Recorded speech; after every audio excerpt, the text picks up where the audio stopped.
하기 17장 1절부터 13절의 말씀입니다. 봉독합니다.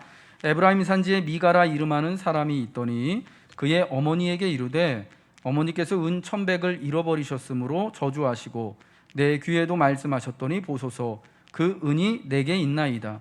내가 그것을 가졌나이다 하니 그의 어머니가 이르되 내 아들이 여호와께 복받기를 원하노라 하니라.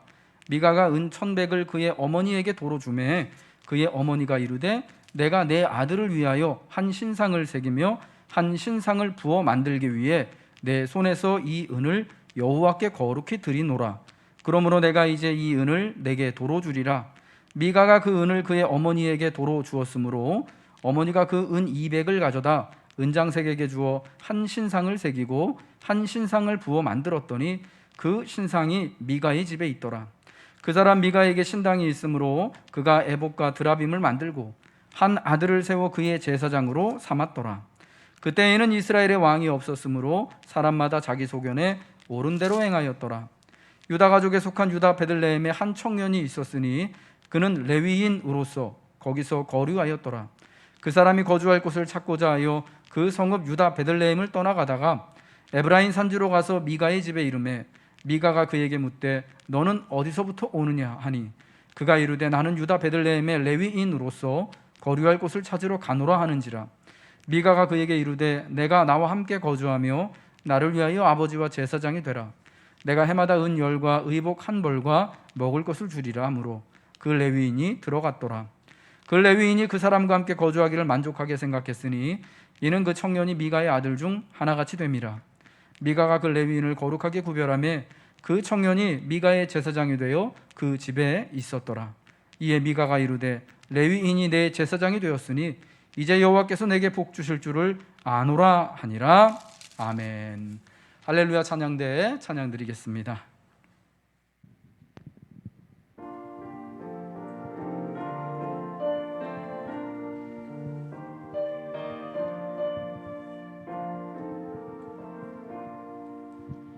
주님의 마음을 본받는 자, 그 마음에 평강이 찾아오는 험악한 세상을 이길 힘이 하늘로부터 임함이로다. 주님의 마음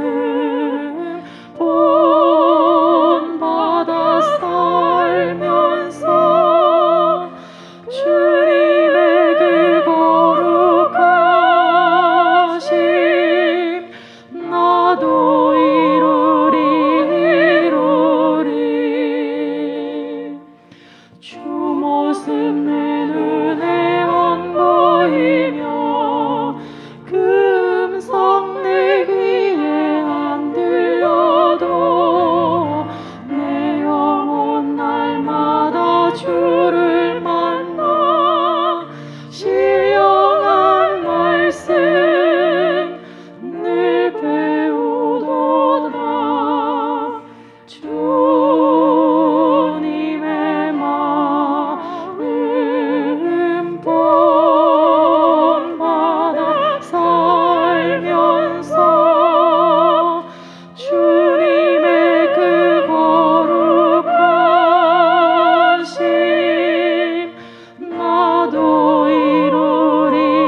나도 이루리.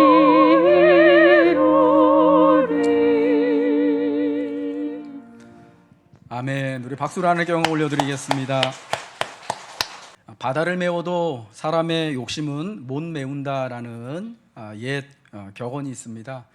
사람의 그 마음은 세상의 어떤 것으로도 우리가 아무리 많은 돈을 가지고 있고 또 아무리 많은 명예를 가지고 있다고 하더라도 아무리 많은 토지와 기업을 가지고 있다라도 그 마음을 다 흡족할 만큼 채울 수 없는 것이죠. 그러한 이유는 사람이 하나님의 형상을 따라 지음을 받았기 때문에 오직 하나님으로서만, 하나님의 영으로서만 채워져야 하는, 마치 우리 영혼에 하나님을 닮은 열쇠와 같은 것이 우리 영혼 안에 있기 때문인 거죠. 그래서 세상의 어느 곳으로도 그것을 집어넣어서 맞추려고 하지만 하나님의 형상이 아니기 때문에 결단코 맞지 않고 하나님이 우리에게 그 생명의 길을 보여주실 때만, 하나님이 우리에게 채워주실 때만 인생은 그 만족과 갈급함을 채울 수 있게 되는 겁니다. 오늘 우리는 에브라임 산지에 살고 있었던 미가라는 사람을 중심으로 전개되어지는 이야기들을 함께 듣게 되었습니다. 미가와 관련된 이야기는 사사기 17장과 18장에 나오죠. 미가와 그 같이 나오는 사람들은 다 여호와께 복받기를 원하고 복 주시기를 강청하는 모양을 우리에게 보여주므로 그도 우리처럼, 그 시대의 사람도 우리처럼 복받기 원하고 형통하기를 원하고, 그러나 또 시험거리나 어려움은 싫은 사람들이었음을 우리에게 알려주고 있습니다. 미가의 이야기, 그리고 이제 이어지는 사사기 마지막까지 이야기, 아니 사사기 전체의 이야기를 한마디로 우리에게 요약해서 보여주는 말씀이 본문 17장 6절의 말씀입니다. 우리 같이 한번 읽도록 하겠습니다. 시작. 그때에는 이스라엘의 왕이 없었으므로 사람마다 자기 소견에 옳은 대로 행하였더라. 이게 사사 시대를 한 문장으로 표현해 주는 말씀입니다. 이스라엘의 왕이 없으므로 자기 소견에 옳은 대로 행한다라는 것은 내가 마음대로 살았다라는 거예요. 내가 좋아하는 대로 했다라는 거예요. 내 욕심대로 했다라는 거예요. 미가의 이야기에서 우리는 어리석게도 인간이 품기 쉬운 세 가지 종류의 탐욕, 욕심을 차례대로 만나게 됩니다. 그것은 돈에 대한 욕심이고요, 그리고 복을 받기 위한 복받을 욕심이고, 마지막으로 안정을 위하는, 평안히 지내고자 하는 정착과 안정에 대한 욕심이다라는 겁니다.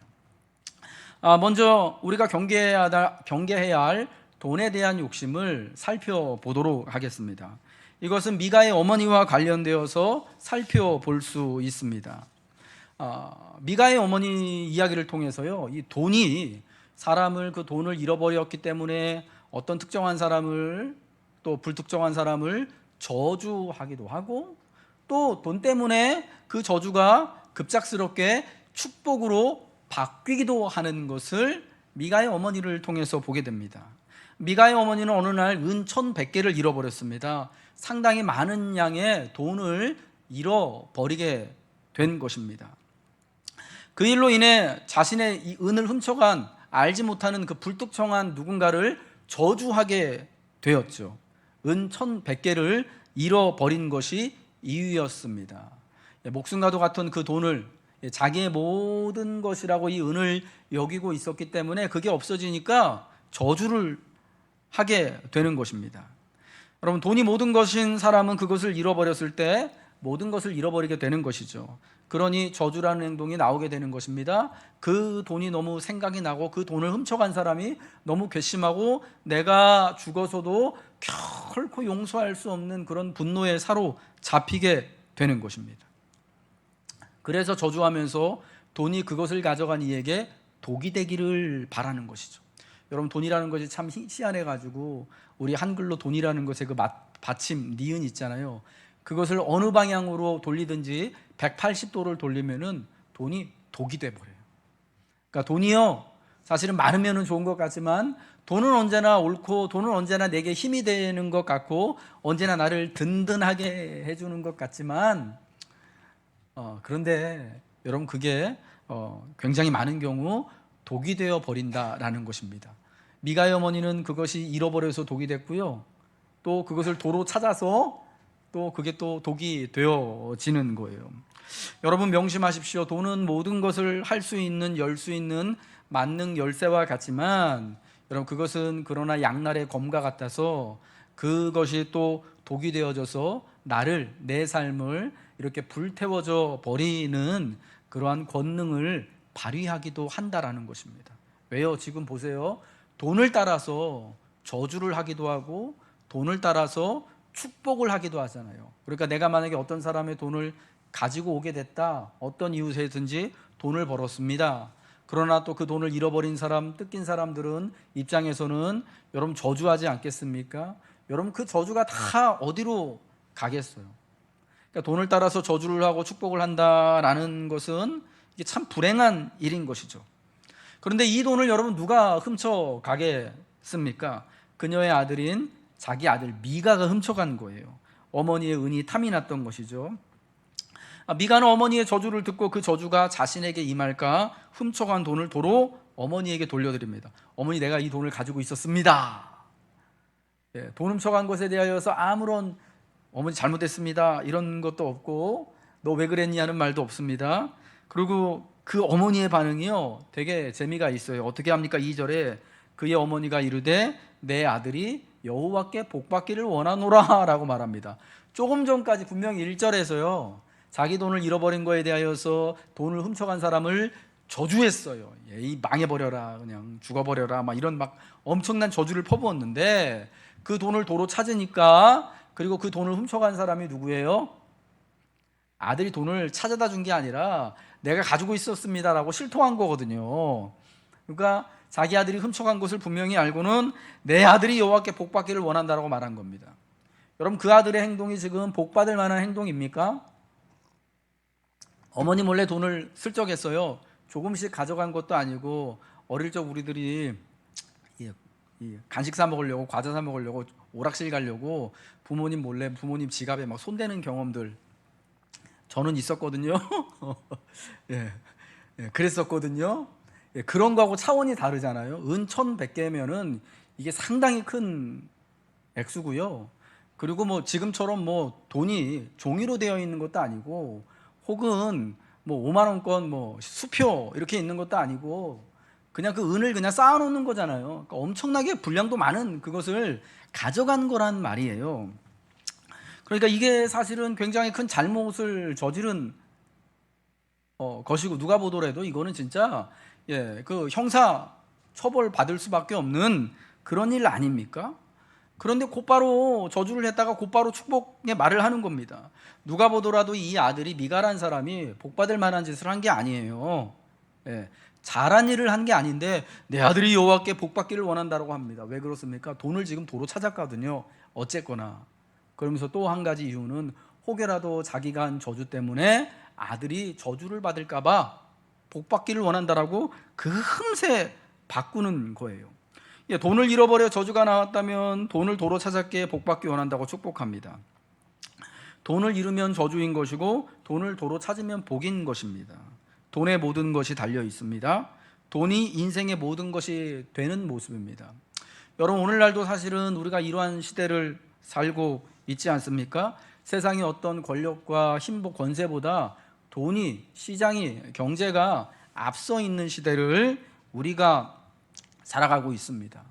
요 근래 우리 초등학생들한테 나중에 커서 뭐가 될래? 라고 물어보면은 1등이 뭐냐면 요즘 애들은 건물주래요. 조물주 위에 건물주라고 건물주가 돼서 건물 세 받으면서 따박따박 받으면서 편하게 살고 싶다 이거죠. 그러니까 돈이 모든 것 되는, 돈이 아이들의 꿈마저도 대신하는 여러분 그런 시대가 되는 것이기 때문에, 그러니까 돈이 있으면 모든 것이 있는 것이고 돈이 곧 복이고 그 돈을 잃어버리면 세상의 모든 것을 잃은 것이고 곧 저주받은 상태에 들어가게 되는 것이죠. 여러분 그러나 이 인생의 이러한 축복과 시험과 심판과 저주는 다 하나님께로부터 오는 것이지, 내가 돈을 많이 가지고 있다고 해서 혹은 그 돈을 잃어버렸다고 해서 내가 복된 상태에 있다가 그 돈이 없어져서 저주가 되는 것은 아닙니다. 돈이 모든 것이다라고 여기는 사람들은 돈이 곧 축복이죠. 그러나 여러분, 그 사람들에게 그 돈이 없어지면 그 역시 돈 때문에 저주의 상황, 실패의 상황에 든다라는 것을 우리는 기억해야 하는 것입니다. 이스라엘이 요단강을 건너 가나안 땅에 들어갈 때 하나님은 모세를 통하여서 이와 같은 명령을 하셨습니다. 너희 이스라엘 12지파가 다 각각 반씩 반은 저 가나안 땅에 들어가서 에발산 꼭대기에 올라가고, 또 절반은 그리심산 꼭대기에 올라가서 각각의 이스라엘 지파들이 마주보면서 축복과 저주를 선언하라고 하십니다. 여호와의 말씀대로 사는 사람들에게는 이와 같은 축복이 있을지어다. 그러나 여호와의 말씀대로 살지 아니하는 자들에게는 이와 같은 저주가 있을지어다 라고 에발산과 그리심산 꼭대기에 올라서 하나님의 이름으로 축복과 저주를 선언하는 거예요. 여러분, 이와 같은 것을 통하여서 하나님이 말씀하시고자 하시는 말은 뭡니까? 인생의 축복과 저주, 그러니까 인생의 축복과 심판에 관한 모든 것은 하나님이 주관하신다라는 것이고, 축복도 하나님의 손에 달려 있는 것이고, 저주와 심판도 하나님의 손에 달려 있는 것이다라는 것입니다. 그럼 우리가 축복된 인생, 복된 인생을 살기 원하여서는 돈을 많이 모으는 것이 문제가 아니라, 내가 많은 권세를 가지는 것이 문제가 아니라 하나님을 바로 섬기며 살아가는 것이 우선돼야 한다라는 것을 말씀해 주시는 것이죠. 다음으로 이 미가의 어머니의 이 말도 되게 흥미로워요. 이 은을 여호와께 거룩히 드리노라. 자기 아들에게서 받은 그 돈, 원래 자기 돈이었던 것을 돌려받은 다음에 여호와께 복받기를 원한다라고 말하면서 내가 이 은을 이제 거룩하게 하나님께 드린다라고 합니다. 내가 내 아들을 위하여 한 신상을 새기며 한 신상을 부어 만들기 위해 내 손에서 이 은을 여호와께 거룩히 드리노라. 하나님께 이 은을 다 드려가지고 신상을 부어 만들겠다라는 거예요. 그래서 자기가 말한 대로 저주가 아들에게 임하는 것이 아니라 하나님의 복이 아들에게 임하기를 바란다라는 그런 마음 아니겠습니까? 저주가 아니라 축복이, 저주가 아니라 하나님이 주시는 복이 그 아들에게 임하기를 신상을 만들어서 하나님께 그 은을 다 드림으로 빌겠다라는 거예요. 은으로 신상을 부어 만들어 그것으로 여호와를 섬기면, 그러니까 그 신상 앞에서 우상 숭배하는데 그것이 마치 하나님을 섬기는 것처럼 그런 모양을 하고 있다면 저주가 축복으로 바뀔까 해결될까 싶었던 것이죠. 그런데 여러분, 여기서도 이 미가의 어머니의 돈 욕심, 돈이 먼저다라는 것이 여실히 다시 한번 드러나는데요. 내 손에서 이 은을 여호와께 거룩히 드리노라 했으면서 전부가 아니라 은 200만을 가져다가 신상을 부어 만든 거예요. 1100개 중에 200개만 드리고 그것으로 하나님이 금하신, 그렇게 새겨 만들지 말라고 했던 신상을 만들었습니다. 그럼 여러분, 나머지는 몇 개 남죠? 권사님? 저는 어려운 건 물어보지 않습니다. 900개의 은이 남았습니다. 이 900권은 그러면은 자기 말대로 하면 원래 누구한테 드려야 되는 거예요? 여호와께 거룩히 구별하여 드려야 되는데 안 드렸어요. 아까웠던 거겠죠. 우리 사도행전에 나오는 아나니아와 삽비라 부부처럼 그렇게 했던 거예요. 900은 살짝 감춰놓고 하나님께 200개만 드린다. 그것도 200개도 사실은 하나님이 금하신 우상을 만들었습니다. 근데 사실 따지고 보면은 미가의 어머니는 하나님께 아무것도 드린 게 없어요. 이 은을 거룩히 구별하여 드린다고 해놓고서 200개만을 가지고 하나님이 금하신 신상을 만들었는데 그 만든 신상도 어디다 두었어요? 누가 가지고 있어요? 미가의 집에 있던 가정 신당에, 그러니까 가정 교회 안에 그 신상을 둔 거예요. 그러니까 이거 누구 거예요? 예? 결국 자기 집에 속한 자기께 되는 겁니다. 그러니까 어떤 것도 조금의 은이나 돈도 여호와께 그 손으로 거룩히 드린 것이 없는데 거룩히 드린다고 하는 위선과 기만을 보이는 거예요. 여러분, 돈으로 회개를 대신할 수 없죠. 내가 이만큼 하나님 잘못했으니까 내가 이만큼 드리고 퉁칩시다라고 하나님 앞에 할 수가 없는 거예요. 돈으로 사람을 그래서 여러분 저주할 수가 없는 거예요. 우리가 속으면 안 되는 거예요.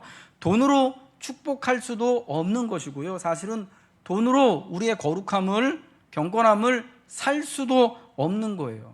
삶에서는 누군가를 저주하고 도둑질하고 속이고 훔치는 일이 아무렇지도 않게 일어나는데, 어떻게 이 은을 거룩하게 하나님께 드려서 이걸로 하나님 신상 만들어서 신당 만들고 우상 만들어서 하나님 앞에 열심히 기도하고 예배할게요 한다고 그게 복이 되겠습니까? 그게 어떻게 잘 되는 일이 될 수 있겠습니까? 예.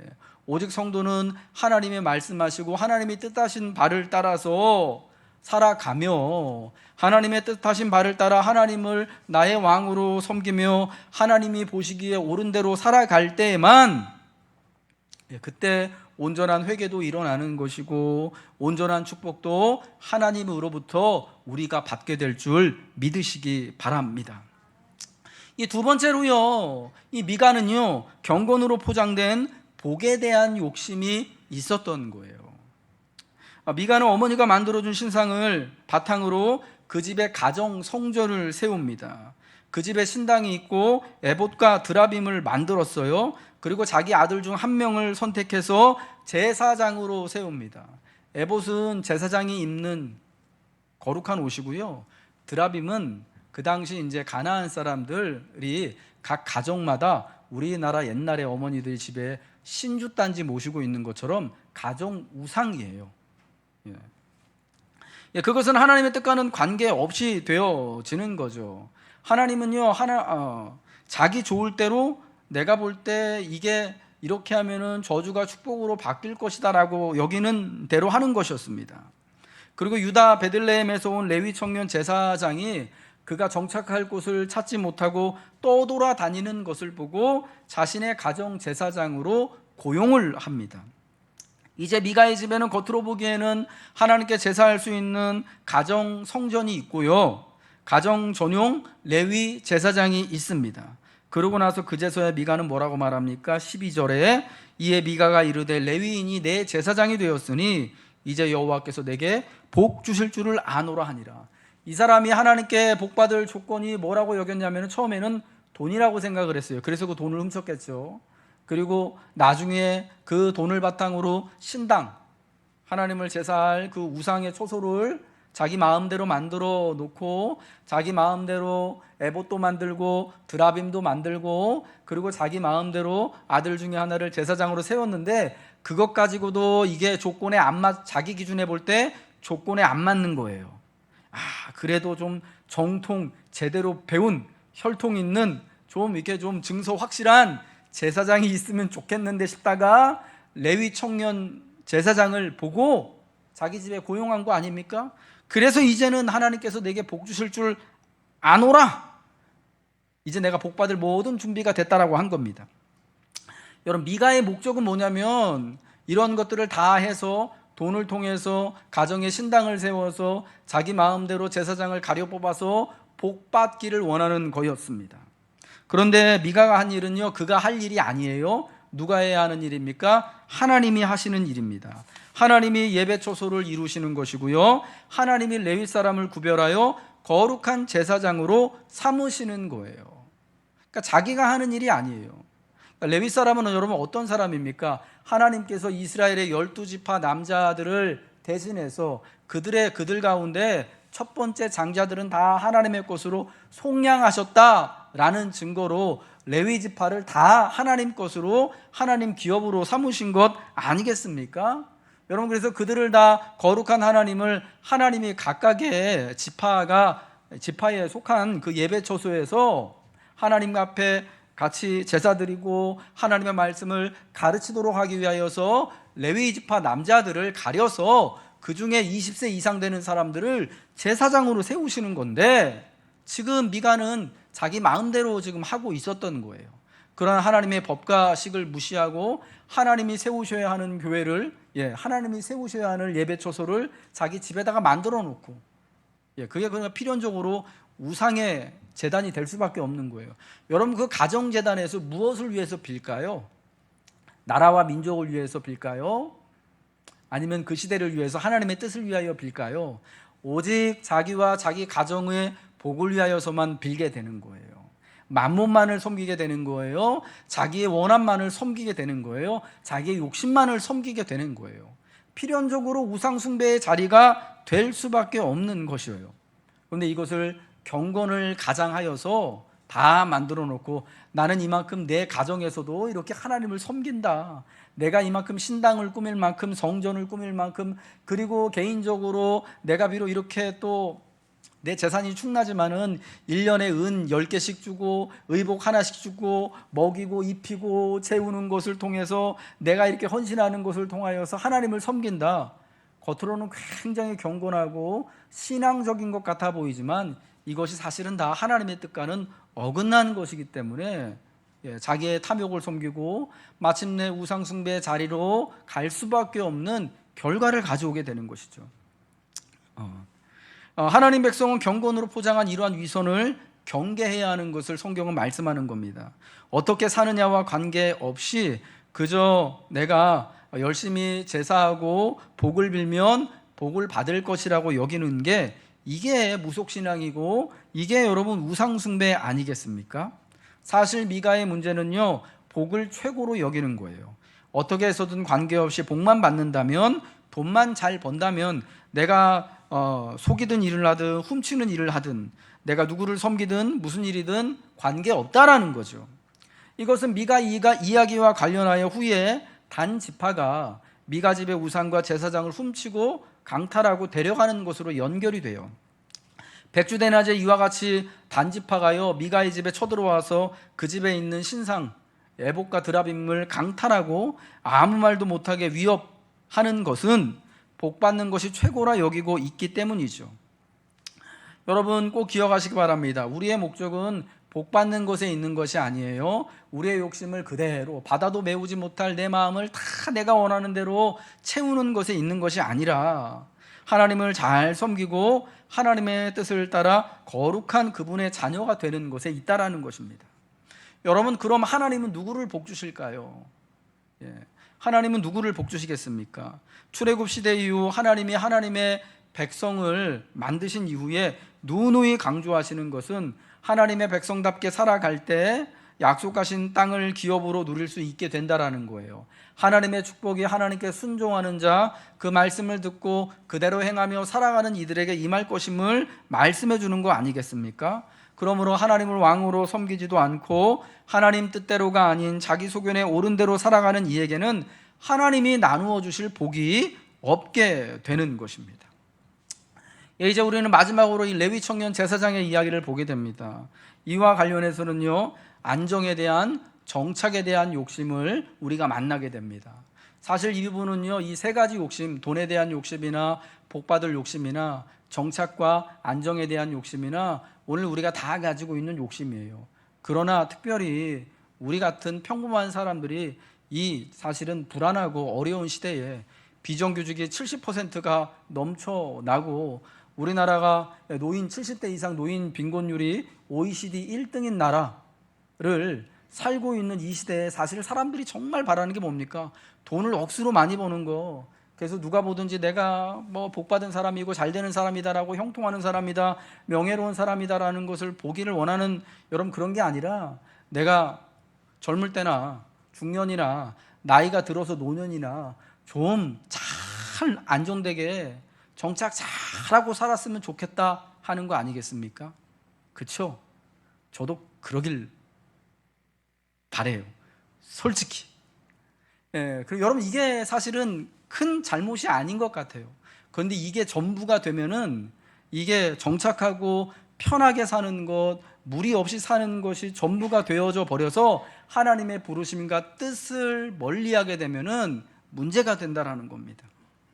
이 레위 청년 제사장이 어떻게 미가의 가정 제사장이 되었습니까? 원래 이 레위 청년은요, 유다 베들레헴에 속한 사람이었습니다. 그러니까 유다 지파가 살고 있는 베들레헴이라는 곳에서 거기에 있는 지방 성소에서 유다 사람들과 함께 베들레헴 사람들과 함께 하나님을 섬기고 살아가야 할 제사장인 거예요. 거기서 제사장의 역할을 수행하고 거기서 살아가야 하는 사람입니다. 그런데 어떤 일인지 이 오늘 본문의 말씀 7절과 9절 그리고 18장 30절에 나오는 이 청년에 대한 이야기를 보면 유다 베들레헴에서부터 거주할 곳을 찾아서 지금 에브라임 산지 미가의 집에까지 이르게 되었던 것입니다. 왜 그래요? 이 사람이요 지금 제사장으로 섬기고 살아가야 할 곳이 없는 딱한 사정 떠돌이가 된 거예요. 베들레헴에서 제사장으로서 사역할 사역지가 없었습니다. 무슨 이유에서인지. 그래서 정착할 곳을 찾아서 이렇게 정처 없이 떠돌게 되었던 것입니다. 그렇기에 미가가 나와 함께 거주하며 나를 위하여 아버지와 제사장이 되라고 이렇게 제안을 했을 때 레위 청년은요 미가와 함께 거주하기를 만족하게 생각한 거예요. 미가가 자기를 위하여서 해마다 은 10개를 주고 의복을 하나를 주고 먹을 것과 잠잘 곳을 의식주를 해결해 주겠다고 하니까 그래서 그 아들 중에 하나가 되는 것을 이만하면 만족한다, 이만하면 됐다라고 뒤도 돌아보지 않고 미가의 가정 제사장이 되는 것입니다. 베들레헴에서 베들레헴에 있는 유다 지파를 위하여서 그 한 지파와 그 이스라엘 전체의 제사장 역할을 해야 할 사람이 이제는 정착의 문제 때문에 떠돌다가 어디에도 속하지 못하고 이 에브라임 미가의 집에 와서 미가만을 위한 가정 제사장이 되어지게 되었던 거예요. 제사장이 사람에게 고용이 되어져 버린 것입니다. 원래 여러분 제사장은 하나님께 속한 하나님의 것입니다. 그런데 지금 이제 은 10개와 의복 1개에 의해서 미가의 전용 제사장이 된 거예요. 하나님에 속한 사람에서 이제 미가의 집에 속한 사람으로 될 수밖에 없었어요. 여러분 그 이유가 뭐예요? 왜 그런 선택을 했습니까? 여기저기 살 곳을 찾아 떠돌던 그에게 가장 필요한 것이 지금 미가가 이렇게 채워주니까 하나님의 부르심과는 관계없이 하나님의 뜻과는 관계없이 안정된 삶을 스스럼 없이 택한 것입니다. 그런데 그 선택이 자신의 현재 상황과 필요에 의해서만 된 것이 잘못이었던 거죠. 정착하고 안정된 삶을 바라는 이 두 가지가 지금 그가 가장 원하던 것이고 그것이 채워지자 하나님의 부르심은 고민하지 않고 미가의 제사장이 되는 거죠. 여러분 성도는요 이 레위 청년처럼 누구든지 간에요 우리는 부르심을 따라 살아야지 돈 따라 살면 안 되는 거예요. 물론 요즘 시대가 이제 안정이 최고이고 정착이 최고이기 때문에 쉬이 정착하여서 평안과 만족을 얻을 것을 따라 살아가기를 모든 사람들이 원하지만 그렇다고 여러분 그것이 하나님의 부르심과 하나님의 뜻을 넘어서는 하나님을 제끼고 되어서는 결단코 안 된다라는 겁니다. 부르심 따라 살아야지 돈 따라 살아가면 안 됩니다. 부르심을 따라 살아가야지 안정과 만족을 따라 살면 안 됩니다. 한번 이 원칙이 깨지면 그 다음부터는 점점 더 돈 따라 살게 되고 점점 더 안정과 만족을 따라 살아가게 되는 겁니다. 그게 여러분 이제 사사기 18장 19절부터 20절에 나오지 않습니까? 단지파 사람들이 미가의 집에 우상과 제사장이 있는 것을 알고 들어가서 강탈해 가잖아요. 칼 차고 들어가가지고 백주 대낮에 남의 집에 쳐들어가서 주인이 없는데 그 집안에 있는 신상의 우상과 에봇과 드라임빔을 훔쳐 나옵니다. 훔쳐 나올 때 이 레위 청년 제사장이 그것을 보고 당신들 뭐합니까? 하니까 조용히 하라예요. 너 잘못하면 우리 손에 죽는다고 하면서 그가 제사장인 것을 아니까 이 단지파 사람들이 뭐라 합니까? 내가 한번 비교해봐라. 한 사람의 집에 제사장이 되는 것과 이스라엘 한 지파의 족속의 제사장이 되는 것 중에서 어느 것이 낫냐? 너 어디서 대우를 더 잘 받을 것 같냐? 어떤 게 더 명예로울 것 같냐라고 하니까 이 청년 제사장이 어떤 선택을 합니까? 당신들 지금 뭐 하는 짓입니까? 라고 했던 말에서 벗어나서 자기 손으로 직접 미가의 신당에 있는 에봇과 드라빔을 챙겨서 단지파 사람들을 따라가서 그 백성 가운데로 여러분 들어가지 않습니까? 이번에도 이 레위 청년은요 하나님의 뜻과 하나님의 부르심과는 관계없이 더 많은 것을 해줄 수 있는, 자기에게 더 많은 은과 더 많은 명예와 더 많은 안락함을 줄 수 있는 단지파 사람들 따라가게 되는 거예요. 자기 소견에 오른 대로 자기 마음에 좋아하는 대로 살아가는 삶은 근사해 보여요. 여러분 훗날 이 사람이 잘 살았겠죠. 오래오래 두고 잘 살았을 것입니다. 그런데요 이 성경은요 사사기 18장 30절에 이 레위 청년에 대해서 어떻게 이야기를 하느냐. 이 레위 청년이 모세의 손자였는데 이제 단지파를 따라서 저 위에 라이스까지 가서 거기서 대대손손 단지파의 제사장으로서 살았다라고 하면서 마지막에 단지파가 바벨론으로 끌려갈 때까지 거기서 제사장 역할을 했더라라고 마치고 있습니다. 되게 뭔가 별다른 일이 없는 것 같은데 그 말씀에서 하고 싶은 건 뭐냐면요, 결국은 바벨론으로 사로잡혀 갔다라는 거예요. 그리고 우리가 아는 것처럼 단지파는요, 바벨론 포로로 사로잡혀간 이후에 돌아온 사람이 없어요. 이스라엘의 12지파였는데 바벨론 포로 생활을 겪으면서 단지파가요 쓱 없어지게 된 거예요. 여러분, 그 원인과 이유가 어디에 있는지 우리는 이 미가의 이야기를 통하여서 추정해 볼 수 있는 거예요. 추측해 볼 수 있는 거예요. 지금 당장은 내 소견에 옳은 대로 사는 것이, 이거보다 더 많은 돈과 더 많은 안정과 더 많은 명예를 택하는 것이 내게 훨씬 더 이득이고 좋을 것 같지만 결코 그렇지 않다라는 것이죠. 여러분, 인생을 내 마음대로 살 수 있다면 되게 신나겠죠. 내 마음대로 살아갈 수 있도록 하기 위해서 더 많은 돈을 가지고 있다면 정말 신나겠죠. 실제로 많은 돈이요, 돈이 많으면 돈이 그만큼 우리에게 또 많은 선택을 할 수 있게 하고 또 좀 여유 있게 살 수 있게 하고 또 자유를 부여해 주는 것은 맞습니다만은, 여러분, 그게 지나치게 되어지면 결국 인생을 망치게 되는 독이 된다라는 거예요. 그러니까 결국 자기 소견에 옳은 대로 내가 하고 싶은 대로 사는 삶은요, 내 욕심에 이끌려 사는 삶이고요, 욕심으로 말미암아 죄를 낳고 사망에 이르게 되는 것입니다. 여러분, 미가의 이야기는요, 우리에게 이와 같은 질문을 던지는 거예요. 내 욕심대로 살 것인가? 내 욕망대로 살 것인가? 아니면 하나님의 부르심대로 하나님이 원하시고 말씀하시는 대로 살 것인가? 무엇이 유익이고 무엇이 생명의 길이겠습니까? 하나님의 뜻대로 살아가는 곳에 길이 있습니다. 비록 육신의 원함은 다 채워지지 않더라도 하나님 안에서만 누릴 수 있는 충만함이 거기에는 있는 것이죠. 바울 사도는 로마서 8장 13절에서 너희가 육신대로 살면 반드시 죽을 것이로되 영으로서 몸의 행실을 죽이면 살리니 라고 말씀합니다. 욕심 따라 사는 것은 그게 화려하고 좋아 보여도 반드시 죽는 삶이고, 영으로서 몸의 행실을 죽이는 하나님의 거룩한 뜻을 따라 예배하며 하나님의 뜻을 따라 살아가는 것은 그러나 우리가 살아가는 생명의 길이다라는 것입니다. 하나님의 영으로 인도함을 받아 살아가기를 소망하십시오. 하나님 안에 있는 생명의 법, 성령의 법이 오늘 우리를 인도하는 거예요. 돈이 나를 인도하는 거예요. 그거 아니에요. 큰일 날 뻔했네요. 돈이 나를 축복한다고 여기면요, 돈 때문에 내가 복을 받는다고 여기면, 돈이 내 모든 것이다라고 여기면요, 그게 결국은 저주가 된다니까요.